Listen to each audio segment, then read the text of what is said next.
आप सभी को नवरात्रि की बहुत बहुत बधाइयाँ। जय माता दी। फ्रेंड्स, आज की वीडियो में हम देखेंगे कि नवरात्रि पर स्थापना के बाद पूरे 9 दिन तक हमें पूजा कैसे करनी है। नवरात्रि के प्रथम दिन हमें स्थापना कैसे करनी है, बाद दूसरे नवरात्रे से हमें पूजा कैसे करनी है, इसके विषय में आज का वीडियो है। तो चलिए शुरू करते हैं। दूसरे नवरात्रे के दिन सुबह सुबह स्नान आदि करने के बाद सबसे पहले हमें चौकी को साफ करना है। चलिए देखते हैं कि चौकी को कैसे साफ करना है। सबसे पहले तो जो दिया हमने जलाया था इसे साफ करके दोबारा पूजा में यूज करेंगे। जो हमने हवन किया था, हवन या भोग, उसकी जो राख है ना अंगारी की, इस राख को आप पौधों में डाल सकते हैं। पौधों में आप डाल दीजिए, खाद बन जाएगी। रोजाना जब भी आप अंगारी करेंगे, जब ये शांत हो जाए, शाम को या अगले दिन आप इसको पौधों में डाल सकते हैं। या फिर आप इसको किसी भी पॉलीथीन में या किसी बर्तन में इकट्ठा कर लीजिए। पूरे 9 दिन की जो हवन की राख है उसको इकट्ठा करके आप एक साथ भी विसर्जित कर सकते हैं। तो यहाँ पर देखिए हम इसको इकट्ठा कर लेंगे। तो यहाँ पर मैंने ये पॉलीथीन बना ली है। डेली में जो भी विसर्जन के लिए जो भी सामान होगा उसको सबको इसी में रख लूंगी। तो यहाँ पर हमने ये राख रख ली है। अब इसके बाद जो ये हवन कुंड है, बेशक ये मिट्टी का है, हम पूरे 9 दिन तक इसी को यूज करेंगे। तो इसको हम अच्छे से साफ कर लेंगे। और क्योंकि हमें इसमें अंगारी रखनी है, अग्नि होती है, अग्नि में तो सब कुछ शुद्ध हो जाता है, तो हम मिट्टी के इस हवन कुंड को भी पूरे 9 दिन तक यूज कर सकते हैं। तो यहाँ पर देखिए हवन कुंड जो है वो मैंने साफ कर लिया है। अब इसको हम दोबारा से पूजा में यूज करेंगे। अब देखिए जितने भी फूल हमने पूजा में चढ़ाए थे वो सभी फूल हम हटा लेंगे। मूर्तियों को हमें नहीं हिलाना है, बहुत ही आराम से सावधानी से आप फूलों को हटा लीजिए और किसी भी एक जगह पर आप इनको इकट्ठा कर लीजिए। या तो आप रोजाना पौधों में डाल दीजिए, खाद बन जाएगी, या फिर आप इकट्ठा कर लीजिए। एक दिन ही हम इनका सबका विसर्जन कर देंगे। विसर्जन कैसे करना है वो मैं आपको बता दूंगी। तो यहाँ पर देखिए सभी को मैंने इकट्ठा कर लिया है। और अब देखिए अब हम जो चौकी है उसको आराम से हम साफ करेंगे। जो मूर्तियां, जो विग्रह हैं, उनको नहीं हिलाना है हमें।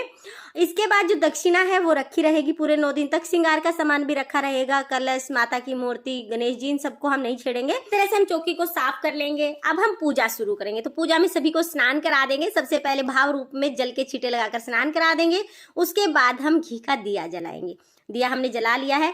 अब देखिए कलावा और जनेऊ, जो हमने चुनरी, जनेऊ, ये हमने एक दिन पहले दिन उड़ाई थी, वही उड़ाए रखनी है। अगले दिन हम सिर्फ तिलक कर देंगे।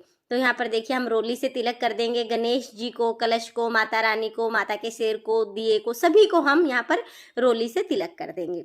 तिलक करने के बाद हमें अक्षत यानी कि साबुत चावल समर्पित करने होते हैं। तो यहाँ पर चावल समर्पित कर देंगे। अब अगर आपके पास फूल है तो आप फूल समर्पित कर दीजिए। अगर फूल नहीं है तो कोई बात नहीं, बगैर फूल के भी आप पूजा कर सकते हैं। वैसे नवरात्रे में आपको कहीं पर भी फूल मिल जाएंगे, बहुत आसानी से आप फूल ला सकते हैं। अब हम भोग समर्पित कर देंगे। तो भोग में अगर आपको पताशे मिल जाए तो बहुत अच्छी बात, आप पताशे समर्पित कीजिए, नहीं तो आप मिश्री भी समर्पित कर सकते हैं। साथ ही जो भी ऋतुफल आपको मिल जाए आप ऋतुफल समर्पित कर सकते हैं। अब हम जल समर्पित कर देंगे। तो 1 लोटा हमने शुद्ध जल ले लिया है। अब यहाँ पर देखिए अगर आप दुर्गा सप्तशती का पाठ करते हैं तो अपने सीधे हाथ में फूल लेके दुर्गा सप्तशती का पाठ कर सकते हैं। नवरात्रि की कथा सुन सकते हैं, दुर्गा माता की कथा, दुर्गा माता की चालीसा, कोई भी जो भी कथा कहानी आप सुनते हैं इस समय पर आप सुन सकते हैं। और कथा सुनने के बाद जो फूल है वो माता रानी के चरणों में समर्पित कर देंगे। इसके बाद हमें अग्नि में भोग समर्पित करना है, यानी छोटा सा हवन करना है। तो देखिए गाय के गोबर से बने हुए उपले को इस तरह जला के करसी हमने बना ली है। उस पर हम थोड़ा सा देसी घी डाल देंगे। इसके बाद थोड़ा कपूर हम रखेंगे ताकि अच्छे से अग्नि प्रज्वलित हो जाए। तो कपूर को हमने जला लिया है इसके ऊपर। अब हम लौंग का जोड़ा समर्पित करेंगे। देखिए 2 लौंग एक साथ समर्पित की जाती हैं। लौंग के ऊपर फूल होना चाहिए। तो लौंग को घी में डिप करके लौंग समर्पित कर देंगे। एक जोड़ा मैंने समर्पित किया, उसके बाद दूसरा जोड़ा समर्पित कर दिया है। आप चाहें तो 5, 7 जितने भी जोड़े समर्पित करना चाहते हैं लौंग के जोड़े जरूर समर्पित करें। इसके बाद हम भोग का पतासा समर्पित कर देंगे। तो मीठे में जो भी आपने चढ़ाया है वो आप भोग के रूप में समर्पित कर दें। नवरात्रि में इस तरह से अंगारी पर भोग समर्पित किया जाता है। कहते हैं कि अग्नि में जब हम भोग समर्पित करते हैं तो वो भोग सीधा देवी देवताओं तक पहुंचता है। इसके बाद हम आरती करेंगे। तो आरती करने के लिए मैंने यहाँ पर एक प्लेट ले ली है। इस प्लेट में मैं स्वास्तिक बना लूंगी और फिर हम धूप जला लेंगे। धूप आप जरूर जलाएं क्योंकि धूप जलाने से पॉजिटिव एनर्जी आती है और वातावरण सुगंधित होता है। थाली में धूप दीप रखकर हम माता रानी की आरती करेंगे। तो यहाँ पर पहले हम गणेश जी की आरती करेंगे, फिर माता रानी की आरती करेंगे। माता रानी की जो भी आरती आपको आती हो बहुत ही प्रेम पूर्वक हम वो आरती करेंगे। आरती करने के बाद हाथ जोड़कर माता रानी से पूजा में रही कमियों के लिए क्षमा याचना करेंगे और अपनी मनोकामनाओं को पूर्ण करने के लिए माता रानी से प्रार्थना करेंगे।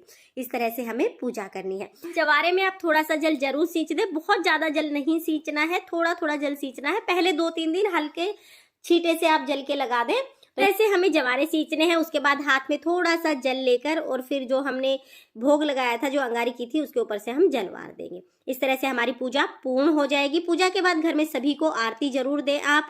और जो ये हमने हवन किया है माता रानी का, ये आप पूरे घर में एक बार घुमाएं ताकि पूरा घर शुद्ध हो जाए। तो इस तरह से देखिए पूरे घर में आप इसे लेके जाएं, सभी कमरों में आप अच्छे से इसको घुमा के फिर वापस हम इसको यहीं पर रख देंगे। जो भी हमने भोग प्रसाद चढ़ाया है वो घर में सभी सदस्यों का प्रसाद स्वरूप बांट देंगे। इस तरह से हमारी पूजा पूर्ण हो जाएगी।